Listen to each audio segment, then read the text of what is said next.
کہ جس طرح امریکہ ناکام ہوا اس کو فورس ہی کرنے میں کہ افغانستان میں کیا حالات ہوں گے، اس طرح جو پاکستان ہے یا پاکستان کے متعلقہ ادارے ہیں وہ بھی میرے خیال میں ان کے اندازے بھی غلط ثابت ہوئے ہیں. تو طالبان نے ایک بہت سرپرائز دیا ہے. ایک نوٹ میں ایڈ کرنا چاہ رہا ہوں کہ ہم نے ایک پروگرام اسی میں ایک سٹوری کی تھی افغان مہاجرین کے حوالے سے پاکستان کی کیا پالیسی کی. تو اس میں جو افغان کمشنر تھے افغان مہاجرین کے، انہوں نے جب یونائٹڈ نیشنز کے جو مختلف ادارے تھے جو ریفیوجیز کے لیے ہیلپ آپ کو پرووائڈ کر سکتے تھے، انہوں نے کوآپریٹ کرنے سے انکار کر دیا تھا. تو دیٹ مینس ان کو امریکنز کی طرف سے کوئی سگنل نہیں ملا ہوگا. ایک تو یہ پوائنٹ. دوسرا جو آپ بات کر کے بوریا بستر لپیٹ کے وہ بھاگے یہاں سے امریکنز، تو ایک اور جو بات ایک بہت سوشل میڈیا کے اوپر ٹرینڈ بھی چلایا گیا تھا وہ ایئر بیسز نہ دینے والی بات. تو کچھ ایسی چیزیں جو ہماری خواہشات تھیں، لگتا ہے اس کو بھی ہم نے اپنی پالیسی بنانے کی کوشش کی جو صرف خواہشات تھیں. اور اگر امریکہ نے واقعی یہاں پہ رہنا ہوتا تو امریکنز کے پاس بہت سارے طریقے ہوتے ہیں کہ اگر آپ سے وہ کوئی کوآپریشن لینا چاہے وہ لے سکتے ہیں، پرووائڈڈ خاص طور پر جب آپ کے ساتھ ایک امریکہ اور پاکستان کا ایک ایگریمنٹ کھڑا ہوا ہے بھی. لیکن کامران آگے بڑھنے سے پہلے ایک اور بھی ہم نے ایک شارٹ پلے کرنا تھا نک کارٹر کا جو برٹش ڈیفنس ان کے چیف ہیں، تو وہ بھی ہم اس پہ تھوڑا میرے خیال میں وہ امپورٹنٹ اس لیے ہے کیونکہ جو سب سے بڑا اس وقت سوال ہے لوگوں کے سامنے وہ یہ ہے کہ یہ جو افغان طالبان آئے ہیں کیا یہ وہی پرانے والے طالبان ہیں جب ان کو پہلی دفعہ اقتدار ملا تھا، یا اس دفعہ ان کے اندر بدلاؤ آیا ہے. جو ابھی تک انہوں نے آپٹکس بتائی ہیں چند روز میں، انہوں نے پریس کانفرنس کی، اس میں انہوں نے خواتین کے حقوق کی بات کی. انہوں نے کہا کہ انہیں اعتراض نہیں ہے، بلکہ پہلی دفعہ تاریخ میں ہم نے دیکھا کہ ایک طالبان کے لیڈر نے خاتون پریزنٹر کو انٹرویو بھی دیا. تو یہ ایک ٹرننگ پوائنٹ تھا اور ہسٹورک چیز ہے. لیکن ابھی بھی خدشات موجود ہیں کیونکہ اسٹل ارلی ڈیز ہیں. اس حوالے سے جو برطانوی فوج کے سربراہ ہیں نک کارٹر، انہوں نے طالبان کے حوالے سے دنیا کو کیا مشورہ دیا ہے، آئیے پہلے وہ دیکھتے ہیں. I think you have to listen to what they're saying at the moment, and I think you have to listen to the facts on the ground. They're saying they have to abide by Sharia law. Yeah, and I'm not saying that's anything that you and I would approve of particularly. I'm just clarifying that.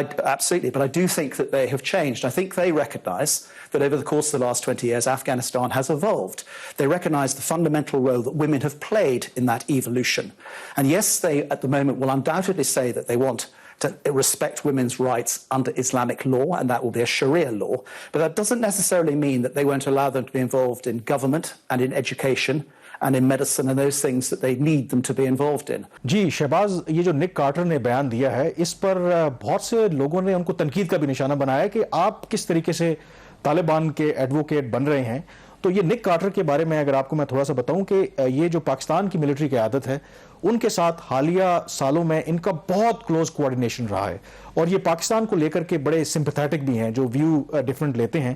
اور ان کا یہ کہنا میرے خیال میں یہ بڑا important message ہے، کیونکہ اگر ہم کہیں گے، کیونکہ ہمارے وزراء نے بھی کچھ بیان دیے کہ یہ طالبان جو ہیں وہ دو والے طالبان نہیں ہیں، لیکن اب جو ہیں اگر ایک برطانوی افواج کے سربراہ یہ بات کہہ رہے ہیں تو شاید اس میں زیادہ اثر ہونا چاہیے. لیکن میرے خیال میں یہ کہنا قبل از وقت ہے، کیونکہ ابھی بھی کچھ خبریں یہ آ رہی ہیں کہ شاید طالبان، بلکہ یو این میں یہ ایک انٹیلیجنس رپورٹ سبمٹ کی گئی ہے کہ جن لوگوں نے نیٹو، یو ایس اور افغان فورسز کے ساتھ کام کیا ان کی اور ان کے جو خاندان ہیں ان کی لسٹیں جو ہیں وہ افغان طالبان تیار کر رہے ہیں. تو اس کا مطلب ہے آل دو کہ افغان طالبان نے عام معافی کا اعلان کیا اپنے مخالفین کے لیے، لیکن دنیا نے ابھی بڑی کڑی نظر رکھی ہوئی ہے کہ آئندہ آنے والے دنوں میں ان کا کنڈکٹ کیا ہوتا ہے. یہاں پر بریک لیں گے اور بریک کے بعد ہم سیدھا کابل جائیں گے اور آن گراؤنڈ اس وقت وہاں پر کیا سچویشن ہے آپ کو اس سے آگاہ کریں گے. Stay with us. جی بریک کے بعد ایک دفعہ پھر آپ کو خوش آمدید کہتے ہیں. افغانستان کی صورتحال پر ہم بات کر رہے ہیں. آج 5واں روز ہے کہ کابل کے اندر طالبان کا آپ کنٹرول کہہ لیں اس وقت موجود ہے، اور اپیرنٹلی تو ایک ان ایزی کام جسے کہتے ہیں وہاں پہ موجود ہے، لیکن بہت سی چیزیں ابھی واضح ہونے باقی ہیں کہ وہاں پر کس طرح کا سیٹ اپ افغان طالبان لے کر کے آئیں گے. کیا ماضی کی طرح سیٹ اپ ہوگا یا کوئی نیا ایکسپیریمنٹ کریں گے، انکلوسیو گورنمنٹ ہوگی. تو کابل سے اس وقت ہمارے ساتھ موجود ہیں انس ملک، پاکستانی صحافی ہیں، اور یہ واحد پاکستانی صحافی ہیں اس وقت میرے خیال میں افغانستان میں، اور گزشتہ 3 ہفتوں سے وہاں سے بڑی زبردست رپورٹنگ کر رہے ہیں، اور ایک ہسٹورک انہوں نے وہاں پہ جو بھی چینج آیا وہاں پہ انہوں نے دیکھا ہے. تو سب سے بہتر ہیں اس وقت میرے خیال میں کہ جو ہمیں افغانستان کی صورتحال سے بتا سکتے ہیں. تو انس یہ بتائیں کہ آج 5واں یا 6واں روز ہے کابل میں اب افغان جو طالبان ہیں ان کا کنٹرول ہے، تو کیا اس وقت عام طور پر کیا اس وقت سچویشن ہے وہاں پر، کیا کابل کے اندر کیا صورتحال ہے؟ دیکھیں کابل کی جو حالات ہیں کامران اور شہباز بھائی، کہ اوور آل یہاں پر ایک ان ایزی کام ہے. ان ایزی کام کا مطلب یہ کہ لوگ بظاہر روڈوں پر نہیں نکل رہے، لیکن بائی چوائس نہیں نکل رہے، کیونکہ یہاں پہ خوف کی علامت ہے. آج جمعے کا دن تھا، عاشور بھی تھی گزشتہ روز، اور آج جمعے کا دن تھا تو آج تو ویسے ہی چھٹی تھی. آہستہ آہستہ کر کے کاروبار جو ہے وہ کھلنا شروع ہو گیا ہے. گورنمنٹ آفیسز کے اندر بھی اب ہم نے دیکھا ہے کہ لوگ آنا شروع ہو گئے ہیں. کل گویا ہفتے کے روز جو ہے وہ بینکس کھلنے کی بات کی گئی ہے. سنڈے کو جب یہاں پہ پینک کی صورتحال ہوئی تھی، طالبان جب وردک پہ انہوں نے اوور رن کیا تھا، تو وردک کابل کا دروازہ کہلاتا ہے، وردک کا صوبہ، اور وردک جو ہے کابل سے تقریباً صرف 1 گھنٹے کی مسافت پر لگ بھگ 49 کلومیٹر کا یہ راستہ ہے. تو اس کے بعد یہاں پر ایک بالکل ایک پینک کی صورتحال ہو گئی تھی. لمبی لمبی کیوز تھیں، اے ٹی ایمز کے باہر کیوز تھیں، ٹریفک جام بہت زیادہ تھے. لوگوں میں اندر غصہ بھی تھا، کیونکہ اس وقت انسرٹینٹی تھی کہ صدر اشرف غنی جو ہیں وہ کیا کریں گے، ان کا کیا مستقبل ہوگا، وغیرہ وغیرہ. تو اس سے اگر میں کمپیئر کروں یا پہلے دن منڈے سے کمپیئر کروں، تو اب کابل جو ہے وہ آہستہ آہستہ جو کابل کے لوگ ہیں وہ ایک گرپ لے رہے ہیں اس نیو نارمل سے. اس نیو نارمل میں ایک جو ان ایزی چیز یہ ہے کہ پہلے آپ کو افغان ڈیفنس سیکیورٹی فورسز کے جو لوگ دکھتے تھے وہ اسلحہ بردار ہوتے تھے، وہ راکٹ بردار نہیں ہوتے تھے. یہاں پر اب آپ کو راکٹ بردار لوگ بھی دیکھیں گے، جو کہ جینوئنلی ایک خوف کی علامت ہیں.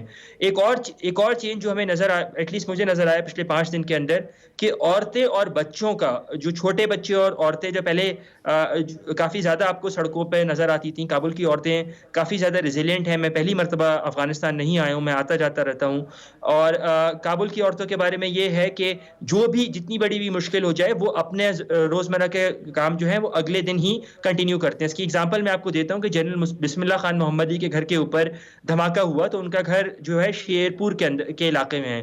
شیرپور کے علاقے میں ایک بہت بڑی صرافہ مارکیٹ ہے، اور وہ عورتوں کے ہی کپڑے اور ان کے گھر کی چیزوں کے متعلق ہے. اگلی صبح اسی مارکیٹ کے اندر رش تھا، لیکن آپ اس بات سے اندازہ لگا لیں کہ اتنے بڑے دھماکے کے بعد اگلی صبح اس مارکیٹ میں رش ہو سکتا ہے. آج 5واں روز ہو گیا، ہمیں چند ایک ہی خواتین دکھی، اور جو دکھتی بھی ہیں یا تو وہ پراپر حجاب اور برقع جس طرح ہم نے دیکھا ہے 90s کے اندر، یا پھر اپنے محرم کے ساتھ ہوتی ہیں. تو یہ ایک تھوڑا سا ایک سگنیفیکنٹ چینج جو ہے وہ کم از کم مجھے محسوس ہوا ہے. کرنا چاہوں آپ نے بہت بیوٹیفلی سارے جو ایک سچویشن اور صورتحال کو آپ نے ایکسپلین کیا اور اس کو ڈسکرائب کیا ہے کہ ایک ان ایزی جو اسی ایک کام ہے وہاں پہ، اور ایک خوف کی صورتحال ہے. تو انس صاحب، اب 5 دن ہو گئے ہیں کابل کو ٹیک اوور کیے ہوئے. کچھ آپ کو لگ رہا ہے کہ طالبان جو ہے جب وہ حکومت بنانے جا رہے ہیں اس کا سٹرکچر کیا ہوگا؟ کیا یہ ایک پیور اسلامک سسٹم ہوگا یا اس کا کوئی پارلیمنٹری سسٹم کا بھی تھوڑا بہت اس میں رول ہوگا؟ Is there any clarity? معاف کیجیے گا.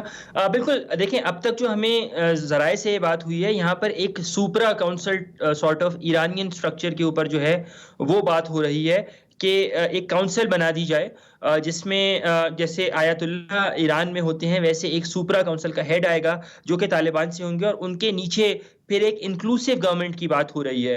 حکومت بنانا اس ٹائم پہ مشکل کام نہیں ہے. مسئلہ سارا یہ ہے کہ ایک انکلوسیو حکومت جو کہ تمام تر سٹیک ہولڈرز کو، جس میں سب سے بڑا سٹیک ہولڈر یورپین کمیونٹی اور امریکہ آتا ہے، ان کو بھی ایکسیپٹیبل ہو. تو طالبان کی جو میرے رہنماؤں سے بات ہوئی، کل بھی بات ہوئی، بہت کامنلی آپ کو مل جاتے ہیں، ان کا بھی یہی کہنا ہے کہ ان کے لیے حکومت بنانا مشکل نہیں ہے، اور رادر ان کی کمپلین یہ ہے کہ جو مائنورٹی کے لوگ ہیں، جس میں حامد کرزئی آ جاتے ہیں یا عبداللہ یا پنشیر کے لوگ یا ازبک لوگ آ جاتے ہیں، جو مائنورٹیز ہیں وہ ان کے نظریے میں یہ ایک بلیک میل کے طور پہ استعمال کر رہے ہیں انٹرنیشنل کمیونٹی کی لیجیٹیمیسی کو انکلوسیو گورنمنٹ کے نام پہ. تو وہ ایک بہت بڑا روڈ بلاک ہے، لیکن اگلے 1 سے 2 روز کے اندر ہم ایکسپیکٹ کر رہے ہیں کہ یہ روڈ بلاک بھی ختم ہو جائے گا. اس کی ایک سگنیفیکنٹ بات یہ بھی ہے کہ پنشیر کا ایک علاقہ ہے جو کابل کے نارتھ میں ہے، وہ ایک صوبہ ہے، وہ ہمیشہ سے ریزسٹنس اینٹی طالبان رہا ہے. 90s میں بھی ان کا کنٹرول نہیں تھا. پنشیر اس ٹائم پہ وہ واحد صوبہ ہے جہاں پہ طالبان کا غلبہ ابھی بھی نہیں ہے. احمد مسعود جو احمد شاہ مسعود کے صاحبزادے ہیں، انہوں نے اب ہمیں بڑا کریڈبلی یہ ہے کہ پتہ چلا ہے کہ انہوں نے طالبان کو ایک ڈیل آفر کی ہے کہ اگر آپ پنشیر میں داخل نہیں ہوتے اور ایک انکلوسیو گورنمنٹ لے کے آتے ہیں تو پھر ہم آپ کی حکومت کا حصہ ہوں گے اور ہم آپ سے نہیں لڑیں گے. ہم نے دیکھا کہ امراللہ صالح جو سابق تو خیر نہیں کہہ سکتے ان کو کیونکہ ابھی اسلامک ریپبلک کے کانسٹیٹیوشن کے انڈر اشرف غنی ہی صدر ہیں, پریزیڈنٹ ایگزائل ہی ہیں, اور امراللہ صالح بھی فرسٹ وائس پریزیڈنٹ ہی آتے ہیں. لیکن ہیونگ سیڈ دیٹ امراللہ صالح نے ہم نے دیکھا کہ ان کی کچھ ٹویٹس آئیں کہ وہ پنشیر میں ہیں, کہ وہ ایک اپرائزنگ ملیشیا لے کے آنا چاہ رہے ہیں. تو اس حوالے سے آج ہم نے دیکھا کہ حامد کرزئی جو فارمر پریزیڈنٹ ہیں اور جو ٹرانزیشن کونسل کے جو کی ممبر ہیں وہ آج پنشیر گئے, ان کی اہم ملاقات ہوئی لوگوں سے, اور اس ٹائم پہ جو بات چیت چل رہی ہے وہ پنشیر کے سرنڈر سے متعلق ہے. پنشیر میں جو لوگ موجود ہیں وہ کہتے ہیں کہ ہم سرنڈر نہیں کریں گے, طالبان ہمیں اپنا حصہ بنائیں, اور طالبان کہتے ہیں کہ ہم آپ کو حصہ بنائیں گے لیکن آپ کو سرنڈر کرنا پڑے گا. تو سب سے بڑا جو روڈ بلاک جیسے میں نے آپ کو بتایا کہ جب یہاں پہ یہ ڈیولپمنٹس ہو رہی ہیں.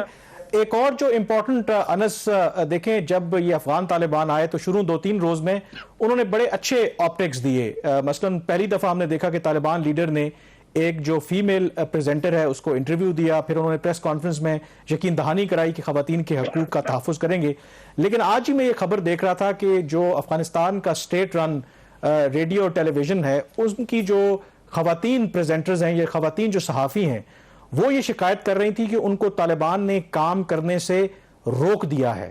تو آپ کے پاس کیا اطلاعات ہیں کہ کیا ہر بدلتے دن کے ساتھ کیا طالبان جو ان کا اپنی اصل شکل ہے اس میں واپس آ رہے ہیں, یا تھوڑا سا یہ چین آف کمانڈ میں ابھی تھوڑا کلیئرٹی نہیں ہے, یا عام جو فٹ سولجرز ہیں طالبان کے ان کو پتہ نہیں ہے تو اس وجہ سے یہ کنفیوژن ہے؟ دیکھیں اصل شکل میں آنا آئی تھنک کہنا ہے کچھ جلدی ایسیس کرنا ہوگا 5 روز کے اندر. لیکن جی ہاں, ایک میں پہلے بھی جب ہرات میں مزار میں پچھلے 25 روز سے یہاں موجود ہوں, اور میں بہت کلوزلی ملک کے اس 34 پروونسز میں سے تقریباً کوئی 22 پروونسز میں جا چکا ہوں. ایک ڈسکنیکٹ بالکل ہے جو فٹ سولجر اور لیڈرشپ میں ہے, اور وہ بہت واضح ڈسکنیکٹ ہے, اور وہ اس واضح ڈسکنیکٹ کی ایک مثال آپ کے سامنے ہے کہ منگل کے روز ذبیح اللہ مجاہد کی پریس کانفرنس ہوئی, میں اس میں موجود تھا, انہوں نے اس میں بات کی. جمعرات کے روز ہم نے دیکھا کہ میڈیا کو باقاعدہ طور پہ روکا گیا, مجھ سمیت, نہ صرف مجھے بلکہ CNN کی کلیرسا وارڈ کو بھی روکا گیا, این پاول ہیں یا ABC نیوز کے ان کو بھی روکا گیا, بندوقیں تک تانی گئی. تو ایک آپ کو واضح ڈسکنیکٹ نظر آتا ہے لوگوں فٹ سولجرز کے درمیان اور لیڈرشپ کے درمیان. ایک بات. دوسرا یہ کہ خواتین سے متعلق جو آپ نے بات کی, تو ایک نئی پالیسی لانا چاہتے ہیں طالبان, ایک نئی میڈیا پالیسی لانا چاہتے ہیں جس میں وہ ان اپنی چیزوں کو انفورس کرنا چاہتے ہیں. اس کا کیویٹ یہی ہے کہ جی یہ شریعہ کمپلائنٹ میڈیا پالیسی ہوگی. اب کسی کی سمجھ میں ابھی تک تو سمجھ میں نہیں آیا کہ شریعہ کمپلائنٹ میڈیا پالیسی کیا ہوگی, بڑی عجیب سی ایک ٹرم ہے. تو اسی وجہ سے جو آپ نے رپورٹس پڑھی, بلکہ نہ کہ صرف وہ رپورٹس, گزشتہ روز ہم نے دیکھا کہ DW ڈوائچے ویلے جو جرمنی کی نیوز ایجنسی ہیں, ان سے ایسوسیٹڈ ایک صحافی کے گھر کے اوپر طالبان کا ریڈ ہوا اور ان کو وہ مارنا چاہتے تھے. تو وہ جو صحافی ہیں وہ خود جرمنی میں ہیں, لیکن ان کے خاندان کے کسی فرد کو قتل کر دیا گیا. اس سے پہلے بھی ہم نے دیکھا کہ جو بیوروکریٹس ہیں جو سلائڈنگلی پرو گورنمنٹ تھے, ان کے گھروں کے اوپر بھی اس طرح کے ریڈز ہوئے. لیکن ایسے بہت شکریہ, وقت ہمارے پاس بالکل کم ہے, اور آپ نے بہت زبردست جو ہے وہ ہمیں انسائٹ دیا کہ اس وقت افغانستان کے اندر کیا صورتحال ہے. تو یقیناً ایک بہت فلوئڈ میرے خیال میں سچویشن ہے. یہاں پہ بریک پہ جائیں گے اور بریک کے بعد سینیٹر مشاہد حسین سید ہمیں جوائن کریں گے. جی, پروگرام دا ریویو میں ایک دفعہ پھر آپ کو خوش آمدید کہتے ہیں. افغانستان کے حوالے سے پاکستان کی کیا حکمت عملی ہونی چاہیے, اس پر بات کرنے کے لیے ہمارے ساتھ اسکائپ پر موجود ہیں سینیٹر مشاہد حسین سید, چیئرمین ہیں یہ سینٹ قائمہ کمیٹی برائے دفاع. اور یہ بھی یہاں پر بتانا امپورٹنٹ ہے کہ جب لیٹ 90s میں پہلی دفعہ افغان طالبان کی حکومت آئی تھی, جب پاکستان نے اس کو ریکگنائز کیا تھا, تو اس وقت یہ پاکستان کے وزیر اطلاعات تھے, تو یہ ہسٹری کو بھی بڑے اچھی طرح سے جانتے ہیں. تو مشاہد صاحب, سب سے پہلا سوال آپ سے یہ کہ جس طریقے سے یہ جو افغان فورسز ہوں یا US اور نیٹو فورسز ہوں ایک ریت کی دیوار ثابت ہوئی ہیں افغان طالبان کے سامنے, تو کسی نے مذاق کیا کہ افغان طالبان کی اگر مدد کرنی ہو, ان کو فنڈ کرنا ہو, تو اس کا کیا طریقہ کار ہے. تو انہوں نے کہا کہ آپ کو جو امریکہ کا ٹیکس پیئر بننا پڑے گا. تو اس کا مطلب یہ ہے کہ امریکہ نے